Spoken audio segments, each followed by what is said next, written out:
endured royal departures before. Family betrayals, constitutional storms that threatened to tear the foundation of the monarchy apart. But nothing prepared the country for the silence that fell over Buckingham Palace on this particular morning. The air inside the king's private study was thick, suffocating. It was the kind of heavy, pressurized quiet that precedes a devastating natural disaster. Outside the tall sash windows, the London sky was a bruised, indifferent gray. Inside, history was about to be rewritten. King Charles sat motionless behind an antique mahogany desk. Before him lay a single sheet of heavy, cream-colored parchment. It was not a treaty. It was not a declaration of war. It was something far more intimate and infinitely more destructive. It was a document meticulously drafted by constitutional lawyers in the dead of night. The text contained a final, irreversible decision. Archie and Lilibet, the grandchildren living thousands of miles away from the cold institution into which they were born, were about to be erased, removed from the line of succession. This was no temporary measure. It was not a warning shot fired across the Atlantic to force a private family negotiation. It was a permanent severing of a bloodline from the crown, a constitutional execution carried out in total silence. The line of succession is not just a ceremonial list tucked away in a palace vault. It is the very pulse of the British monarchy. It dictates who holds supreme power, who receives unimaginable privilege, and who carries the crushing weight of 1,000 years of history. Removing two innocent children from that legal order meant breaking a sacred bond established at their very first breath. Charles stared at the dark ink. His eyes traced the legal phrasing. The words were incredibly cold, clinical, stripped of all familial warmth and emotion. They reduced his own flesh and blood to mere constitutional liabilities. The king knew exactly how this would be perceived by the outside world. The public would not see a monarch making a grueling, necessary choice for the long-term survival of the crown. They would see a grandfather abandoning his blood. An aide stood rigidly in the shadowed corner of the room, waiting, watching. The silence stretched until it felt as though the walls of the study themselves were closing in. The ticking of a brass carriage clock on the mantelpiece sounded like a hammer striking an anvil. To Charles, the monarchy could not survive if it became an empty inheritance. Privilege had to be tethered to service. Duty was the only currency the crown possessed. How could two children, raised entirely outside the borders of the United Kingdom, completely disconnected from royal duty and British life, inherit the ultimate constitutional authority? That was the argument on paper. But paper does not bleed. The king reached for his fountain pen. The gold nib caught the dim light of a desk lamp. He slowly unscrewed the cap. The soft, metallic scratching sound echoed like a gunshot in the silent room. Hi viewers, do you think a grandfather should ever put his royal duties before his own grandchildren? Let me know your answer in the comments right now. Charles lowered the pen to the parchment. He applied pressure. He signed his name with a heavy, deliberate, and final hand. Charles. Rex. The dark ink bled into the fibers of the paper, sealing a fate that would soon send shockwaves across 2 continents. The legal mechanism was engaged, but he did not lift his hand immediately. The pen remained pressed against the bottom of the parchment. A microscopic hesitation. For one fleeting, agonizing second, the hardened sovereign vanished. Sitting in the chair was only an aging father, staring down at the legal wreckage of his fractured family. Then came the sound, a sharp, abrupt knock on the heavy oak door. The king blinked, the illusion shattering instantly. The room returned to its cold, institutional reality. He lifted the pen. He capped it with a definitive click. The deed was done. The aide stepped out from the shadows, his footsteps muffled by the thick Persian rug. Without speaking a single word, the man reached across the vast mahogany desk and pulled the parchment away. The document was placed into a dark leather folder. The brass clasp snapped shut. That single sharp click was the sound of a family breaking beyond any hope of repair. The aide bowed his head slightly and turned toward the door. He was carrying a bomb, a legal explosive carefully designed to detonate the moment it reached the public eye. Once that folder left the room, the terrifying machinery of the palace would take over. Embargoes would be set. Constitutional lawyers would be briefed. Press secretaries would prepare for all-out war.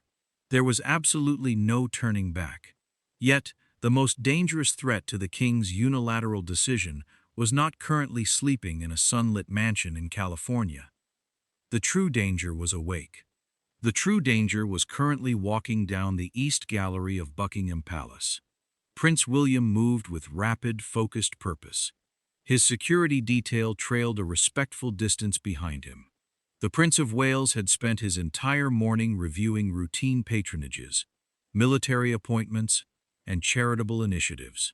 He was calm, efficient, entirely unaware of the constitutional earthquake that had just fractured the ground 3 floors below him.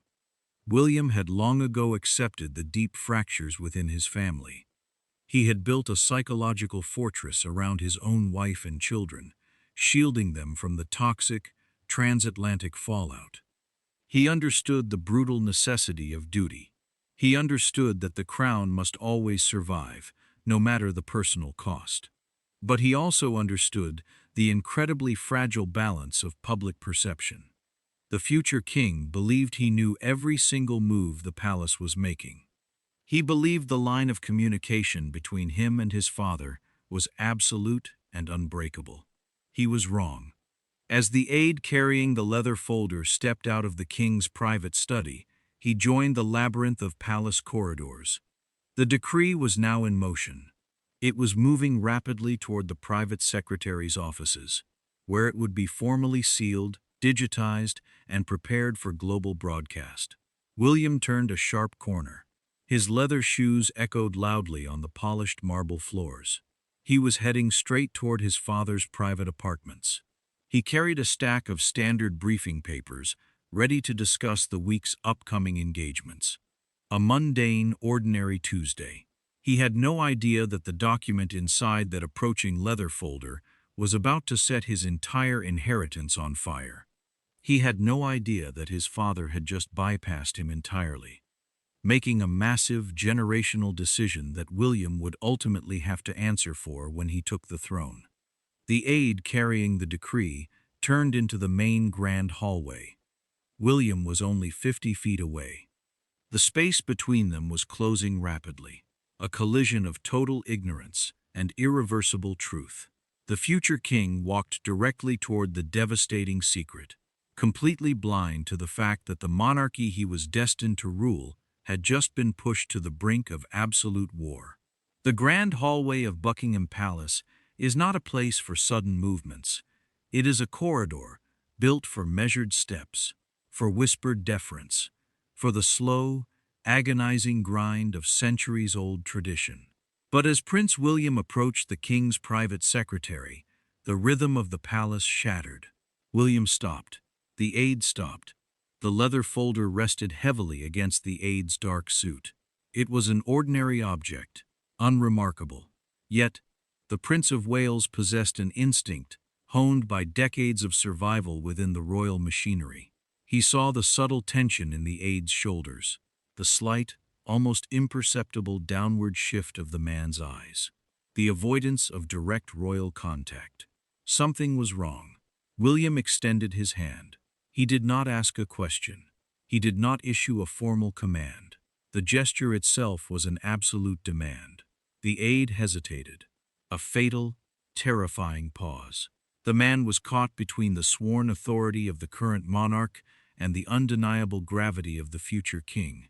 He tightened his grip on the leather folder, a microscopic act of defiance. William's eyes narrowed. The temperature in the corridor seemed to instantly drop. He stepped closer, invading the aide's personal space, radiating a quiet, suffocating authority. He did not raise his voice. He barely moved his lips. He simply repeated the gesture. The aide surrendered. The brass clasp clicked. William took the thick, cream-colored parchment. He unfolded it slowly. His eyes scanned the heavy black text, searching for standard legalities, expecting a routine declaration of property or patronage. Instead, he found an execution. Archie, Lilibet, the line of succession, removed. William stopped breathing.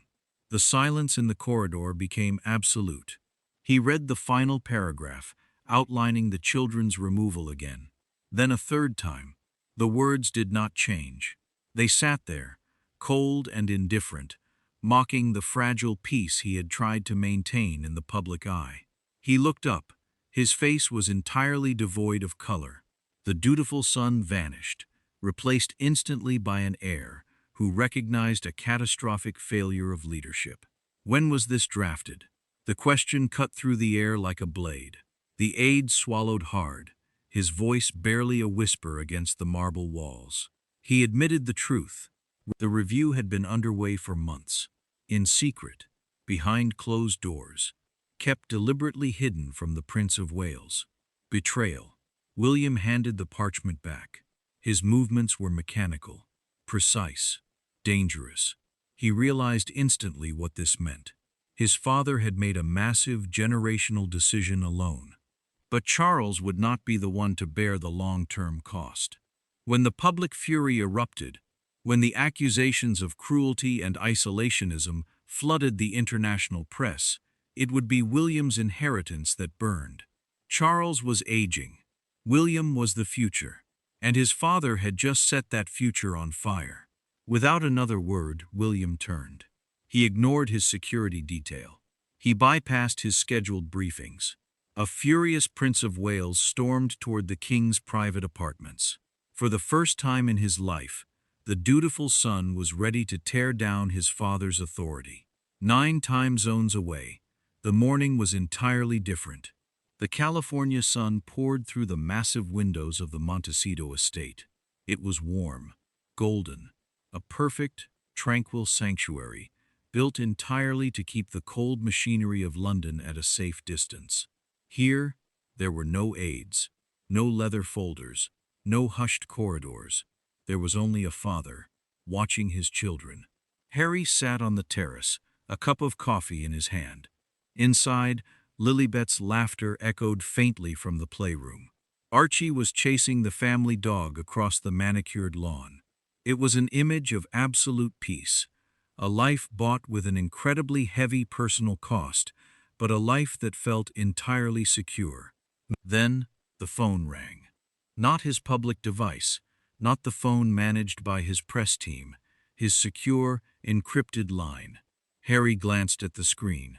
The caller ID displayed a London prefix, a number reserved only for the highest level of constitutional emergencies. He answered. He did not speak. On the other end, a voice delivered the message. It was brief. It was formal. It was entirely devoid of empathy. The decree had been signed. The succession list was being altered. The children were gone. Silence. Harry lowered the phone. The screen went dark. The bright California morning suddenly felt intensely cold. He looked out at Archie, still running across the grass, entirely unaware that a man sitting behind a mahogany desk 5,000 miles away had just legally erased him. Meghan stepped out onto the terrace. She carried a stack of colorful children's books. She smiled, following Harry's gaze toward the lawn. But then she looked at her husband's face. She dropped the books. She asked what happened. Harry did not answer. He stared straight ahead, his jaw locked, his knuckles white against the dark glass of his phone. She stepped closer. She repeated the question, her voice rising, panic bleeding into her tone. Harry finally turned to her. His eyes were completely hollow.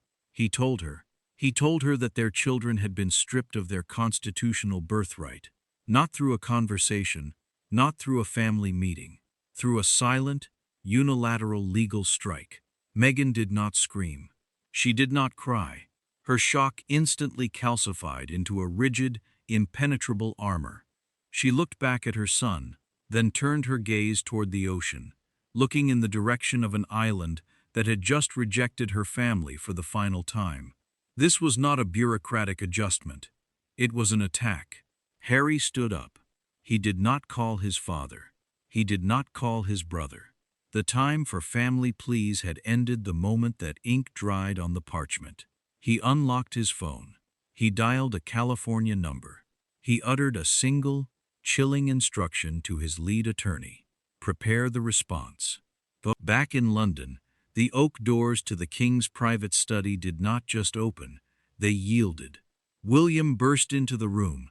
The heavy doors slammed shut behind him, sealing father and son inside a soundproof vault of royal tension. Charles looked up from his desk. He did not look surprised. He looked incredibly tired. William bypassed the chairs. He marched directly to the edge of the mahogany desk, leaning forward, planting both hands flat on the polished wood.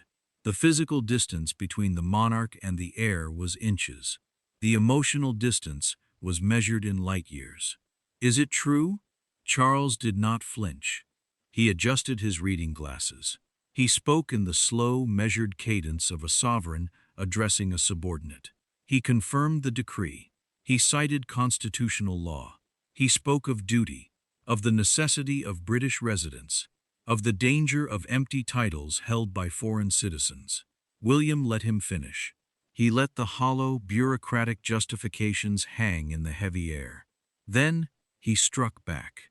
William accused his father of weaponizing the crown. He stripped away the legal defense and exposed the raw, brutal reality beneath it. He told Charles that the public would not see a constitutional safeguard. They would see a vindictive, aging monarch punishing two innocent toddlers because he could not control their father. Charles stood up. The King of England demanded respect. He stated that the burden of the crown required impossible choices, choices that William himself would one day have to make. William slammed his fist down on the desk. The sound echoed off the high ceiling. A total breach of protocol. A shattering of royal decorum. William leaned in closer. His voice dropped to a lethal, vibrating whisper. He revealed a devastating secret about the latest public perception polling. Data that Charles's advisors had deliberately kept hidden from him. Data showing that the monarchy's approval among the younger generation was already hanging by a thread. This action would not save the institution. It would sever it from the future completely. Charles ordered his son to stand down. A direct, sovereign command. William stepped back. He looked his father directly in the eye. The silence stretched, vibrating with unresolved historical trauma. "You have not secured my inheritance," William stated, his voice completely devoid of warmth. "You have guaranteed its destruction. And when the fire starts, do not expect me to burn with you." William turned and walked out. The room was left in dead silence. In a separate wing of the palace, surrounded by the quiet hum of domestic routine, Catherine sat at her private desk. The morning light filtered softly through the drapes, illuminating a stack of charity proposals. But her attention was violently pulled away by the sound of rapid, heavy footsteps down the private corridor. She knew that walk. She recognized the specific cadence of her husband's fury. Catherine stepped into the hall just as William retreated into his private study, slamming the door hard enough to rattle the antique frames on the walls. She did not follow him immediately. She knew better. Instead, she intercepted his lead private secretary. The man was pale, clutching a digital tablet containing the upcoming press embargoes. Catherine demanded the tablet. She read the briefing. She saw the drafted public statement. Her strategic mind, often hidden behind a polite, public smile, immediately dissected the catastrophe. She saw exactly what William saw: the historical cost, the devastating emotional optics.